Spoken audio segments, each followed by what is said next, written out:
Hey guys, we just got back from Creed 3, the boxing film with Michael B. Jordan as Adonis Creed, and taking up director duties this time as Michael B. Jordan gets behind the camera with help from Keenan Coogler. And yeah, so this is what, the 9th film in the kind of Rocky franchise world. There's a bit of controversy as this one, I guess like Rocky wasn't in. And, it was like, I don't know if they, there was creative differences or what happened there. But this is sort of the first time Creed kind of steps, out from under the shadow and kind of does his own thing. And where Michael B. Jordan gets to do some directing and inject some of his style into the film. So, we watched this thing on Friday. Joe, is it worth going out to see Creed 3 in the theaters if you over this weekend? There's no rush.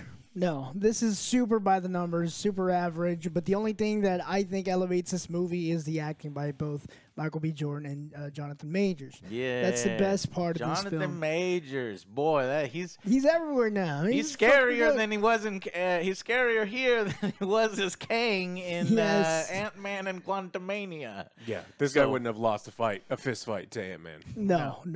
Like I was honestly rooting for him. Yeah, I was rooting for him. Yeah, no. So this film, I agree with you, Joe. It's very kind of by the numbers, very safe. Yes. However, the visuals are very good. They do something interesting. I'll avoid spoilers, but they do something visually interesting that is a first, I think, for the franchise.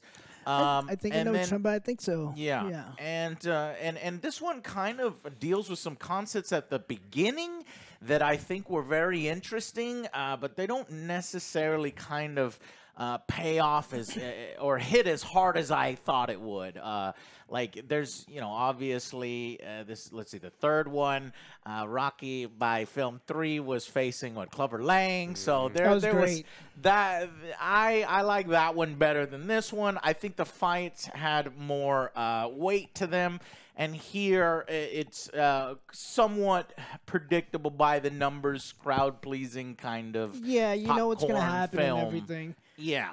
Even though it was playing with some concepts such as guilt, a little bit of past trauma, and trying to be open with talking about your past and, moving on from your past and things like that. It starts to deal with a little bit of that. And so this film handles that. Alex, what did you think?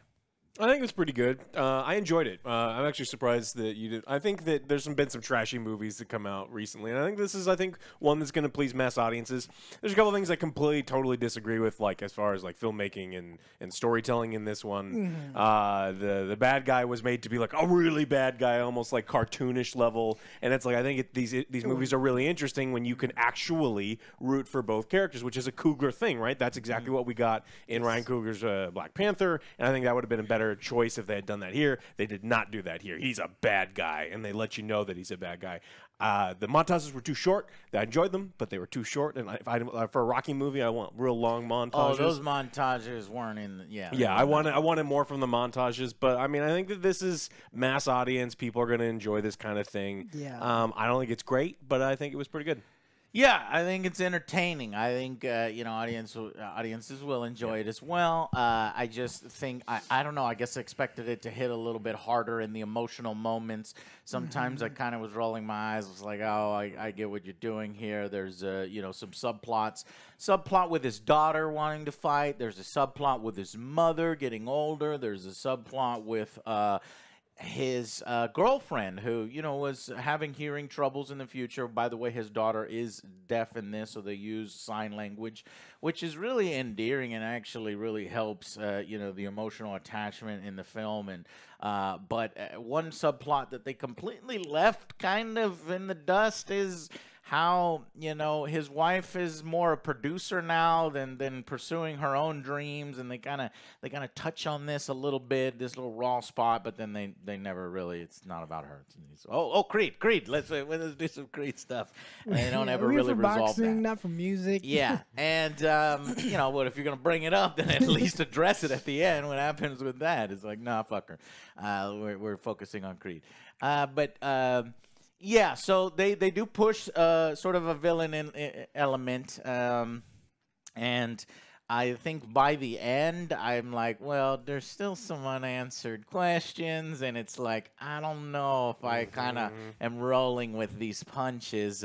If you have it more, if you scrutinize it a little bit more, it's like, yeah, well, are we going to talk about this? So we'll get to some of that in the spoilers. But overall, if you like sports boxing, if you're a boxing fan, and I'm talking about, I turned to Joe while they were doing the scenes because the visuals, the sweat, the muscles, the pageantry, when I think sweat, muscles, and pageantry, I also think OJ. Yeah, it actually works really, really well. So I'm going to give Michael B. Jordan credit, as well as credit to a cinematographer, Kramer Morgenthau, because it was visually appealing. Now, does this fighter that come out of nowhere deserve his shot? Well, they say, well, but that's the plot of Rocky, but it's yeah. Okay, well, we'll talk about that. We'll talk about that more in the spoiler section. But I don't think it's so. What I was trying to say is that the sports fans, boxing fans, real boxing fans, yeah, go out and see it. I think you'll like it. I turned to Joe and I said, man, I miss boxing, like, the heydays of boxing. I miss real boxing, not the Jake Paul shit that, that all you hear about these days. Yeah.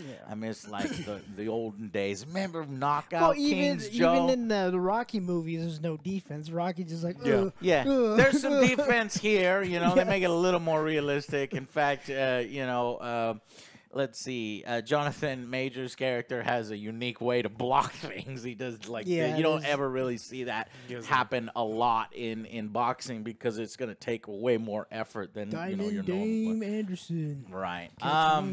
Yeah. So. But I miss the old boxing days, and the Knockout Kings that we used to play. That shit was awesome. But those times have kind of passed, and now it's just YouTube celebrities beating each other up that's getting all the time and attention. So it's nice to be teleported back to the days of when boxing kind of mattered and the pageantry behind it, and they do well on it. I think that it's not a bad sequel, but I think that where it fits in the overall 9 films, probably somewhere in the middle. Yeah, I was going to say, I like this one better. The villain was better on this one than Tommy Gunn. Fuck. The way Rocky better. 5 is literally the worst one, Joe. Yeah, and then also Balboa. I don't remember. He just comes back. I don't know that boxer. Yeah, it doesn't matter. you're right. They're forgettable. We need This to one's rank them like, in this was pretty good. Okay. So, we need to rank them this in is our a better villain extended than discussion. those. So let's go ahead and go with some final verdicts so we can give you an idea of whether you need to go out and see it, and then we'll talk on spoilers if you have seen it or you don't care. I would say It's all right. this is probably like a 6 for me. Yeah. That's the emotional, the gravity of it, not big. I think for me, the story, it's like, you've seen this plenty of times. It played it safe. It's by the numbers. It's an average film. But what elevated was the acting. I loved whenever they were on screen. I love the boxing match. The cinematography was great. So other than that, like, I didn't really care about the other stuff. It was like they're trying to tug at your heartstrings. Like, oh, this is going on now, and this, and now this. He's like, well, my father did this in the past. His mother stuff, the past, and it didn't really resonate. Like, I get it. It didn't resonate. It didn't. At least not with us. Yeah, so I'm just going to go with a 6. It's a good popcorn flick. You just want to have fun, go out and watch this movie. But for me, I wouldn't rush out and watch it.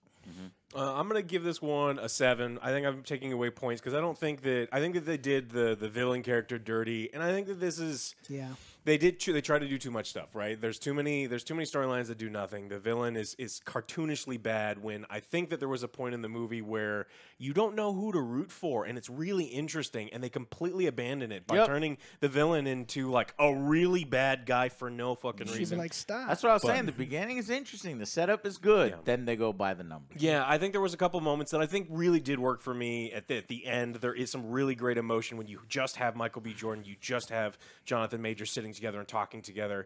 And if we had focused on things like that, this movie could be 8, 9, maybe not 10. But I mean, you have to get rid of some of the other stuff to have these moments.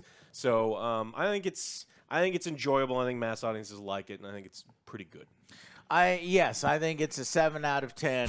Mass audiences will probably enjoy it more, but I've seen all 9 Rockies by now, so a lot of the second half stuff is really just well done retreading of territory we've seen before. But it's well filmed, well acted. Those are what carries the film. I think that Jonathan Majors in particular was killing it with his performance. I'm just excited for that actor. I want to see him in more stuff. Me too. He is on fire. And Michael B. Jordan, great direction, great acting. So these guys hold up the film. Yes. And I just wish they would have done more, like, focus more on that relationship, on the past. These two talking, don't paint him as a ridiculous villain in that way.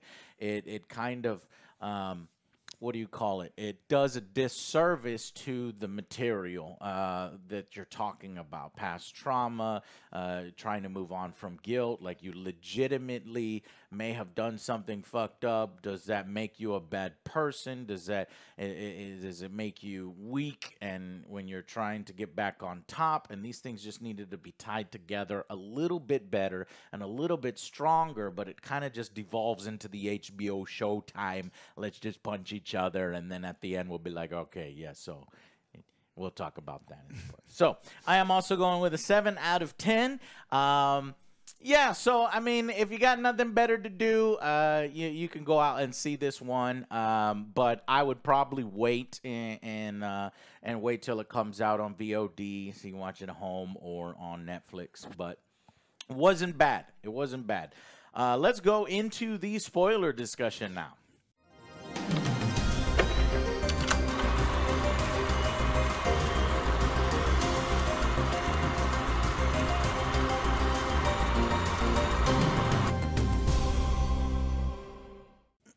Hey guys, welcome to the spoilers discussion. So what are we talking about here? What happened? What's going on? Who is this guy? Is it Clubber Lang's son? What's happening? And I will also say, it's like, I don't know if they can do another one. Well, I looked it up, and Michael B. Jordan says they are definitely confirmed that they are doing a 4th Creed film for sure, and that spinoffs are also being considered. Is it going to be his daughter? Okay, look, listen. I do not care about his daughter, and I'm not going to watch that film. I'm not going to watch that spinoff. That's what they were setting up. Yeah, no, ain't nobody watching that shit. Same like nobody watches. No, I'm just playing. Unless she goes up against Clubber Lang's granddaughter or something, then I'm not interested. I'll give a it's fuck. Gonna be over the like. They're all over the top, but yeah, you gotta really. I mean, but nothing is up. gonna come bring me back and put butts in the seat. Honestly, we went to review this because we review movies. You know what I mean? Otherwise, I probably wouldn't have stuck. The reason why I might have done it is, Jonathan Majors. And I like Michael B. Jordan. I like to see that he's doing well. I mean, yeah, because I thought it was going to be a couple more big films. fan of Dragon Ball Z and Naruto. No, I can never fucking say that one, but it's like, so. He's doing Rainbow Six, too, so hopefully that's good. Yeah, I like the man. So it was a solid film. Played a little too safe towards the end when we need to talk about how everybody forgives everybody, but it's like, what? No one's going to jail. No, what the fuck are you doing? It's like you broke some guy's hand. Okay, so here's basically the setup. Is Michael B. Jordan is kind of past his prime. He's moving into promoter area. He's already won a bunch, and he's the best. And he's raising a new fighter. So this new fighter, who is an actual boxer in real life, is sort of his golden child, and then a man from his past comes up. They do a flash, sort of the film starts with them as kids. When he was in a halfway home, they used to get beat up by sort of this home's father figure. And he just catches him out in front of a convenience store, and they're just out there, you know, helping his boxing career, his older friend's boxing career. And then he finds this guy, and he's like, "Hey, remember me?" And he just starts beating him up because I guess he was, you know mad at him for always beating on him. And his friend comes up, you know, Jonathan Winter's character. What is it, Diamond Dame Anderson. Diamond Dame Anderson comes up, and you know he's got a gun. This is his younger self, and when the police roll up, fucking Adonis runs, and his friend takes the fall. And I'm like, God damn, that's fucked up, man. And what's worse, started this. What's worse is that he never fucking goes to visit him in jail. He never says he's sorry. He never follows up. So that's why I'm like, when he comes into the picture, I'm like, I'm rooting for that guy. Help his ass. Make sure that he gets a shot. You know, it's just like, you know, when Apollo was giving Balboa a shot and stuff like that. So I was on his side the whole time, and I thought that there was enough complexity there that we didn't really need to press the gas on, oh, he's just evil. A piece of shit evil person who is going to, number one, hire a hardened criminal to crush the arm and hand of a Drago son. Oh, his name's Drago as well.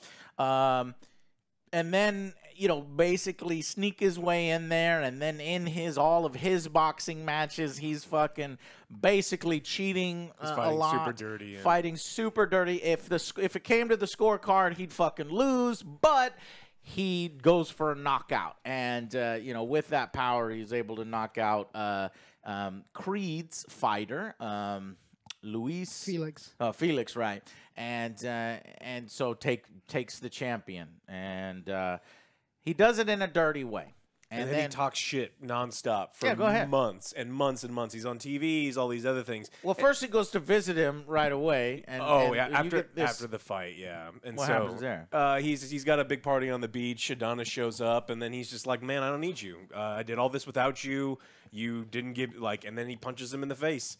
And Adonis could have walked away. He had proof at the point. He's like, I've got this picture proving that you know the guy that broke his thigh. Like, he's like, how am I going to solve this? Like, you call the police. And no, I need to risk my career and my legend. And he's got a gun. He's got a gun on him. You know that. Just like, what the fuck is going on here? This is stupid. I don't know if you guys caught this, but like in the beginning, whenever her daughter was fighting, it's like, you can't solve everything with punching people in the face. Then she goes to him. It's like, I got to fight him. You do what you must. Solve it by punching him in the face. I remember that. You just told him. It's like, you can't solve it. It's like, we need to talk. What are you, a kumbaya session? If you remember, Joe, Michael B. Jordan's character, Adonis says, but sometimes you do. Mm-hmm. It was his response. So then I guess she came around to his way of thinking that sometimes you just need to punch a motherfucker. But she doesn't have CTE, and he's had like a dozen concussions. So it's like, maybe we're going to listen to her because her brain works. Yes. Yeah. So that's the main thing, right? Yeah. He becomes a cartoon villain, piece of shit, criminal, and he's just but betray his friend. Now, is there character motivation for it? Yes. He's been sitting in jail for fucking 18 years, and so while he shows up and it seems like he just wants a shot, maybe he's just a piece of shit the whole fucking time, right? And if you're gonna do that, then fucking do it, right? But at the end, he's like, no, it was never your fault, and I always knew it wasn't your fault. What? His fault. But it is. Number one, it is his fault. Number two, you were mad at him. That's where you got all the fucking motivation. So you didn't really have the motivation. Why did you just ruin at the end? Because we want to, I don't know, be friends. High five. They don't high five, but it's not like the friendship between Balboa and Creed in the originals. But everything is forgiven. It's like, nah, man, you committed fucking assault and battery, and you hired a guy for a contract beating, and no, we can't be friends. Like, Drago is my friend, and you beat his ass it's just there's so many awkward scenes. So Drago shows up during the montage scene to help train Adonis, and Adonis is like, "We're brothers. We fought each other." And he doesn't mention, "Hey, by the way, this guy hired another dude to break your arm, potentially ruining your whole fucking career." Yeah. And like none of this stuff is so like all of this cartoon villain kind shit of props. They're used as props. It's ridiculous, and you can't think about this movie at all because you're like, "Holy shit." He would just immediately call the cops. And he's like, "Dude, my arm's probably insured for millions of dollars. The insurance company's going to come after you." Like, and then they would have fought in 6 months or 8 months. The motivation is that motherfucking Felix is like, "No, I gotta get paid now." It's like, really? What? Why couldn't you just delay the fight? Because his mom said, "No, he needs money now." It's like, bro, he's already making money. But then he's already the fucking champion. They also said that he just won 14 straight fights, and if you've had 14 professional boxing fights and you're the heavyweight champion of the world, you ain't got no money. You've made some money. All right. Might want to go down to that's 6. what I said. I was like, don't think about this because once you can't think about Rocky it either, though. Like, at the same time you can, but. I think some of those Rockies really suck, but the good Rockies have less plot holes than this one does. But I was thinking too is like he wants to make more films. He already went like a little too fast for this franchise because on the third one he's already done, retired and everything. It's like I didn't expect that. I was like, why are we already finished? No, they could have just made it kind of simpler. For this plot, he's like, this guy's been living in prison for 18 years. He's watched you live his life. He comes out. He's like, I want to fight the champ. I want to fight the champ. There you go. That's a plot that you didn't even need to be like, I'm gonna break his hand. I'm gonna do this. I'm evil. But that's not his own thing. He's like, I want to put my own stamp on it. Right? They're like, well, we're just gonna. Everybody's gonna accuse us of just copying the original, and so Michael B. Jordan didn't want that. Well, he did with some of the shots and like some of the story, the past. He could have like done with just them two. Yes. Focus on them two. I think that straight up kind of thing would have been far better. Plus, with Michael B. Jordan's direction, and he does this unique thing. I referenced it in the review, where in the final fight, as they're punching each other, boom, it goes into essentially there's a moment of quiet and reflection, and you see they're looking at each other. And their visions flashes to a kid version of each other, and then there's smoke, and then the stadium's empty, and then it's like in a parallel universe dimension, and it's quiet. There's still a song there. I wish it was a little more quiet. That song to shut the fuck up because this moment was good. Prison. Yeah, and I was like, wow, this is really cool. This is something we haven't seen before. This is why I think I'll still maintain the 7. So it's good, and if you're gonna push that, then push it, and I liked it. And so while he's getting Adonis up against the ropes, you see the jail, and so that's obviously his trauma. And then when Dane is in the corner, and Adonis sees basically the punching bag that is linked. His memory is a little less clear. It's linked to the guy that used to beat him up. Yeah, I guess they were punching a mattress back in the foster home. Yeah, so so you got that, and what else? So then obviously they don't do a thing where it's like Creed loses, right? Creed wins. Yeah, the announcers are trying so hard too. He's to like, make it seem, Creed is the underdog. He's like, he's got so many fights. And then when you think about it, you're like, this guy has one fight. No, he has 2 fights. This guy has one fight under his belt, though. And he's sloppy, and it's not like when he was in jail, he was like a god fighter amongst men with the best shown trainers. Something like that. Right. It doesn't hold up to scrutiny, right? Now, when you look at fucking Jonathan Major's muscles and his build, I'm like, okay, that sold it. But the story side doesn't really sell it.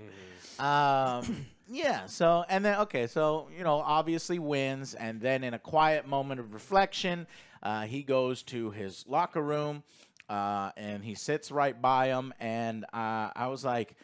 Because the whole time I was like, tell the fucker you're sorry. And they use that as the moment that's an emotional release. He says, I'm sorry. Yeah, but he never tells it. So one of the big points of contention I'm between sorry the for two. leaving you. Yeah, well, he's like, I also wrote you for 18 years, and you never wrote me back. And what had happened is Adonis's mom had been stealing the letters and not letting him know. and he never mentions it, and he never tells him. It's like, bro, like, yes, I didn't visit Fuck, you. that's right. He never fucking says that. and so- But he doesn't want to blame his mom, I guess. Well, I mean, that's Even though it is Yeah, her fault. and Well, his it's mom on- dies, Hers, too, okay, so this is another thing. We'll get to that. yeah, it is her fucking fault. And she's like, yes, it is my fault. She says it to his face when she's healthy. She's like, yeah, I did that. I didn't like him. I didn't like him. Well, it's like that's never dealt with because it's actually your son that was the piece of shit and not that guy that you didn't like for no reason and you're just being a fucking asshole. You know, so yeah, they do a plot line where his mother dies and it's unnecessary. It serves no Yeah, purpose in the exactly. story. They could have kept her alive. It's not like it motivates him even more to fight harder or something like that. It feels like, oh, hey, remember the one time in Rocky where the guy passes away and it's sad? We'll have a moment like that. Mickey's It's amazing. Yeah, it's the it was the eye rolling moment that I referenced. It's like this is not working. And Jonathan and then Dane's character kind of is getting in his girlfriend's head that it's like this lady's singing your song and you're not up on stage anymore. You know, how does that make you feel? And we get a little bit of that, and then that's just never resolved. Yeah, She's well, just at the end, she says it still hurts. yeah. Yeah, And then that's it. That's it. And we don't go It back still to her. hurts. We don't talk to her. You know, it's okay. You know she's in pain. All right, well, see you later. It's like he's always like, her husband's like, I don't need another therapy session. It's like, boy, you need to talk to your woman because she needs therapy from you. You need to help her out. She's constantly helping you. And then there's the daughter subplot. Number one, when this bully fucking takes her picture and rips it up, I'm like, are there still even bullies in school like this? But you know, I guess there is, and then, you know... There's a classroom of 8 kids. It's a small, private, deaf school. Yeah. And if a What is bully... the teacher doing? Nothing. The teacher's There's like... deaf Hey, bullies get back to you. that bully other deaf people, And then they're too busy having to learn, right? I don't know. There's also no one watching these children. Right. So this isn't a 40 kid public class where there's like one underpaid teacher. Like this is a private like. So then his daughter, in response, just fucking decks her and punches her, and basically his daughter's been watching all his fights. She nearly murdered her. No, she just hits her, and then he's called into the office, and the guy, the teacher, who I suppose is also deaf, says he's more mad at the girl for punching rather than this other big, like twice as big bully who, you know, I'm sure this is not the first time that she's done something fucked up to her. So it's like, ugh, that eye rolling thing. And then by the end of the film, she, you know, his daughter wants to learn to fight. The mom doesn't want her to fight. But that's like a soft, I don't want her to fight. And then at the end, she's like, all right, she can fight. And his daughter is waiting for him in the ring at the very end, and he's like, "Oh wow, you hit so hard!" And dun-dun. That's the next generation that I don't want to see. And if that's Creed, because like I that's said, Creed 4, I don't want to watch it. He already retired too soon in this franchise, so where do you go from here again? It's like, Yeah, I'm I'm not sure why out of retirement they- again. Dane They're comes fresh. back, and he gets knocked out, and it's Rocky 2, but in reverse. Well, do you know Donnie's record? It's 27-1. Then his guy was 14-1. 15 Now, 15-1. 15-1. 14 Now straight. 15-2. Yeah. And the record of Dane was 1-1. 1-1. 1-1. Yeah. Not that okay. What if he coaches So up it doesn't Dane to hold beat up the Drago? Huh? Well, they already said What? like Dame is already to fight Drago. He's like, I'm done now that I beat your ass, but I'll be your coach and I'll teach you to fight Drago. But they Because already Drago wants said, blood for the like, broken arm. They already said like this guy is already older than. Yeah. I don't know how old No, he's supposed to be. Yeah, I don't know how old he's So- supposed to be either. But nothing would get me interested in watching another one. Here's how you'd get me interested. Oh, In here's the thing. space. I expected to be that because Rocky isn't there, there'd be a big hole in the film. honestly, he doesn't even really fit here. Even if they were like, let's do a cameo, it wouldn't have been a thing that really helped the film. Yeah. This is Creed's own story, and it works in that capacity. Because of the legend, because it's fucking Rocky's franchise, it would have been nice at the very least. He would produce the movie. But, right. Wait, what? You need his Sylvester motivation. Stallone produced the movie. Yeah, he did. So he's on board. And Sylvester Stallone wants to continue to do the series as well. He was saying that Does he? Rocky will be back. He's hinted that Rocky will be back, but we don't exactly God, I know. hope not. No, not in a fucking boxing capacity. I'll watch it. Not 80-year-old Rocky. I would rather watch that than his daughter, than Creed's daughter. Yes, I would. I would rather watch an 80-year-old. I would rather watch Rocky fights Jake Paul. What was it, like grudge match? Those old boxers going in the ring one more time. Yeah. Every time you hit him in the We gut, already heel did that 20 years ago. Do it again. Well, Rocky's Jordan- even older. So Jordan has confirmed that there will be a fourth Creed film. So tell me, what the fuck is it going to be? He's going to unretire again. Drago. No, he's not retired anymore. He already unretired in this film, Joe. He's back. And now he's champ. So is it going to be a rematch of him and Dane? Maybe it opens and he loses his fight and someone else becomes the champion, and then he trains. He's like, fine, I'm done, and then he trains some person to overtake that person. Oh, we got another one? Yeah. So there's a Balboa Creed, and then we're doing another one? No, I just don't want think anything so. but the daughter. Me too. Yeah. Why do... No we pass- are sexist, Alex. No more. No, it's just no more passing of It's- the I'm fucking not- torch. yes, I don't care. This is why I fell off of Expendables, because they were like, the next generation. I don't give a fuck about these characters. The fucking title of the movie is Creed. It's like, well, she's got Creed as the last name. Shut up. Just shut up. True.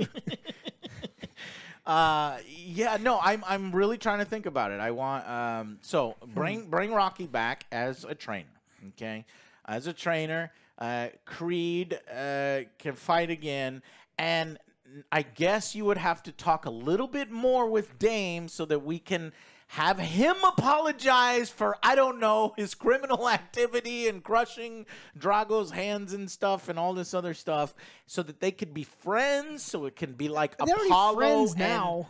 I know, So but it doesn't- we need to shore it up. A That's mass not audience is like, they're friends, everything's fine. That's what's But gonna happen. It needs to be shored up a little bit more. That's your critic so brain. then I guess maybe he retires again and he coaches Dame's career. And then Dame has a montage of, I don't know, 10, 15 fights or whatever, even though Dame's older than he's him. 36. Yes, that's what I'm saying. Dame's- He's old. Dame's Can't even 36. do He's that. older.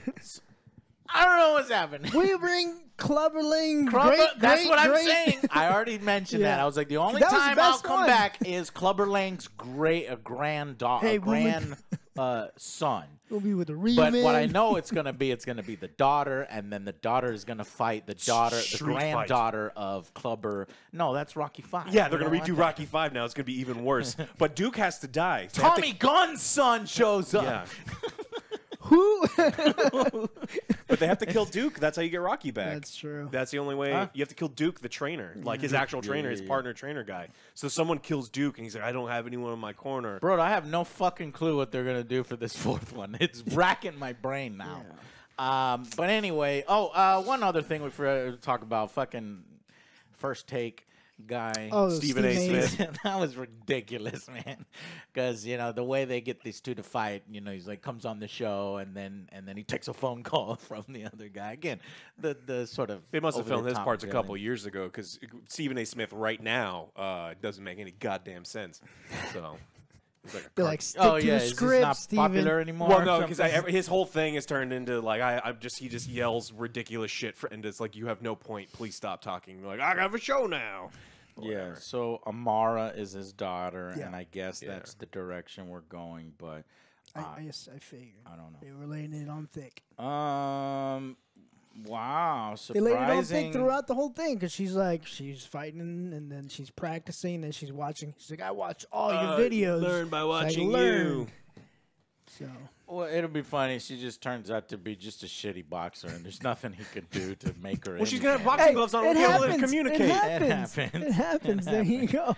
So it's doing well, surprisingly amongst critics. 86%, 96 with audience score. Of course, it just came out. Yeah. It's not, in my opinion, not quite at that level. I mean, that's like fucking original Rocky level and Rocky 2. So let's do.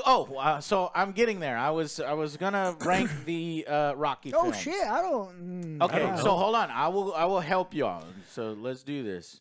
So there's 9 Rocky films now. So Rocky 4 is Drago. Okay. Rocky 3 is Clubber Lang. Rocky 2 is Apollo. Rocky 1 is Apollo.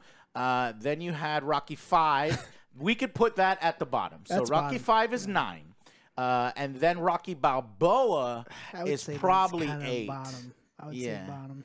And then Rocky Creed 2, where Creed fights Drago's son. It just, I don't know. That wasn't all that good this is for very, me. Like a gimmick. A gimmick, right? So that's, what are we at now? 9, 8, 7. So that's 7. And then I'd say the next one is, this is where it gets tough. I'd probably put, which one do I like better? Drago? I think I actually like Drago better than Clubber Lang. I think I like slightly elements. do better because I like the montage. You got the montages. Clubber Lang is really fun. He was a great villain. But I'm gonna put Clubber Lang next. So that's Rocky 3, then Rocky 4, and then where are all the Creeds going? Where are you putting all these? Wait Creeds? a minute, I'm getting there. Creed. You put Creed over Rocky 3 and 4? I would have flipped them. Hold on. For me, I would have put those and then Creeds. And then Rockies. Okay, Rockies got you. Are You're right. Yeah, superior. no, I'm absolutely. That's heresy. So we had Clubber Lang and Drago above Clubber Lang, but Creed goes right here. So, well, then that would be what? I can't hold this shit in my head. It was like 3, and then I don't know. No, we're getting this right. So I'm fucking writing it down. So I want to put Rocky 1 at the top. I'm going to put Rocky 2 next. And then Rocky 4. Then Rocky 3. Yep. Are we in agreement? Yeah. And then like Creed's. The Creed 1 and... Creed 1, 2, 3 in that order, I think, for me. Creed, yeah. Because it was good. It was like, yeah, all right. It was a nice little gimmick. Wait. I actually think I might like Creed. I might like this one better than Creed 2. Yeah.